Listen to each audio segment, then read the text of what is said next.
सलामकुम जी। साढ़े test cricketers जिन्ने भी ने रिटायर्ड उन्होंने का ख्याल है कि जी टीम है ये पाकिस्तान का बेस्ट अवेलेबल टैलेंट है।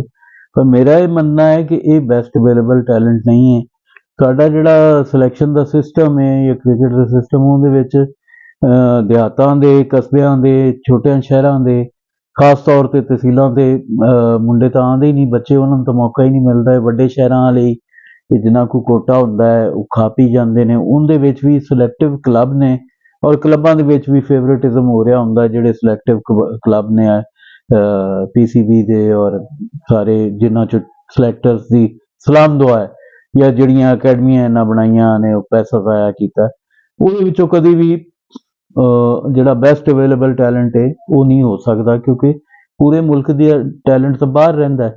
ये तो जिहड़ा मौजूदा टीम है इनू तुसी 1% तो ज़्यादा नहीं कह सकते, या बड़ा कर लो तो 2-3%, 5% कर लो। सो मैं पहले भी इस चीज़ से जोर देंदा रहना, हुण भी जोर देना कि पाकिस्तान की जिहड़ी क्रिकेट टीम है इसकी सिलैक्शन होनी चाहिए एक नैशनल लैवल के वड्डे टूरनामेंट्स हो, जिहड़ा कि कॉरपोरेशनस का नहीं होए, तहसीलों के लैवल पर होए, नैशनल लैवल पर होए।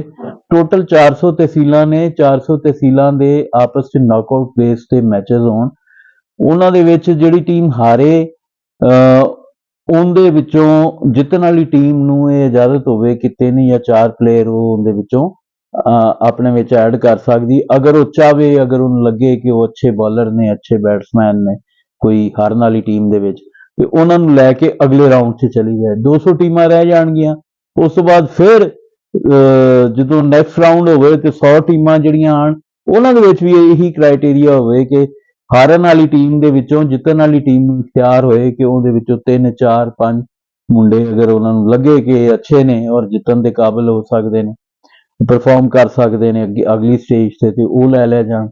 इस तरह करदियां करदियां फिल्टर करदियां करदियां तुहाडे कोल नैशनल लैवल ते जाके एक बहुत अच्छी टैलेंटेड टीम जिहड़ी है, बल्कि टीमां 11 टीमां बन जाणगियां टोटल, जिहड़ियां कि बहुत अच्छे म्यार दियां होणगियां। और उन्हां दे विचों जदों तुसी 12वीं टीम रखो इस नैशनल साइड नूं, जिहड़ी पाकिस्तान की प्रेजेंट नैशनल साइड होवे उन्होंने भी उहदे विच रखो, और 12 टीमां का फिर एक जिहड़ा फाइनल राउंड होगा उस टूरनामेंट का फाइनल राउंड कराओ, और उहदे विच जिहड़ा फिर पता लगेगा तुहानूं कि एक किन्ना कु बेस्ट अवेलेबल टैलेंट है, ये सारा छांटी हो जाएगा। और एंड च वर्ल्ड क्लास प्लेयर विचों निकल के आएंगे, रॉ टैलेंट निकल के आएगा जिन्हों पॉलिश करें। वो वसीम अकरम निकलेगा उन्होंने चो इमरान खान निकलेगा, उन्होंने जवेद मियाँ ज़हीर अब्बास, सईद अनवर जै प्लेयर निकलणगे, इंतजाम जै प्लेयर निकलणगे, वड्डे प्लेयर निकलणगे जिन्होंने सलीम मलिक जै जिन्होंने तुसी वाकई वर्ल्ड क्लास कह सकोगे। इंज दे नहीं होणगे कि तुसी गंदियां जिहियां विकटां दे लिजा के ICC रैंकिंग प्लेयर की इंप्रूव करा ली और बस अल्लाह ला खैर सला उत्थे नंबर 1 हो गया, लेकिन जो कोई वड्डा मैच आया, कोई प्रैशर गेम आई, उत्थे नंबर लास्ट हो गया, आखिरी नंबर पर चला गया। ये जिहड़ा टूरनामेंट का आइडिया है, एक होर खूबी ये भी है कि ये तुहाडे कोल ओह मुंडे आणगे जिहड़े प्रैशर सस्टेन कर सकणगे, क्योंकि टूरनामेंट की खूबी ये हुंदी कि उहदे च प्रैशर गेम की प्रैक्टिस हुंदी। साडी जिहड़ी टीम है जिथे भी हाई प्रैशर मैच हुंदा उत्थे लिद कर देंदी, उत्थे इन्हां कोल परफॉर्म नहीं हुंदा, क्योंकि प्रैशर च खेड नहीं सकते। उहदे वास्ते खाली टैलेंट नहीं, नैट च बड़े लोग अच्छा खेडदे ने, मैच च नहीं अच्छा खेडदे। उहदे च फर्क यही हुंदा है कि कुछ लोग मैंटली बड़े स्ट्रोंग हुंदे ने, वो मैच च भी चंगा खेड लैंदे ने। नैट च हर कोई चंगा खेड लैंदा है।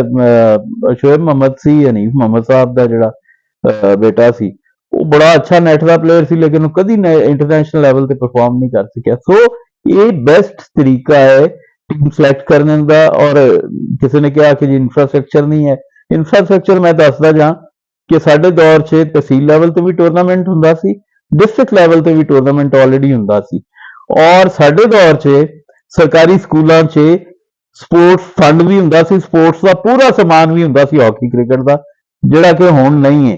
सरकारी स्कूलों च वज़ीर आज़म साहब सुन लो, सरकारी स्कूलों से स्पोर्ट्स का समान ही नहीं हुंदा। रब रख।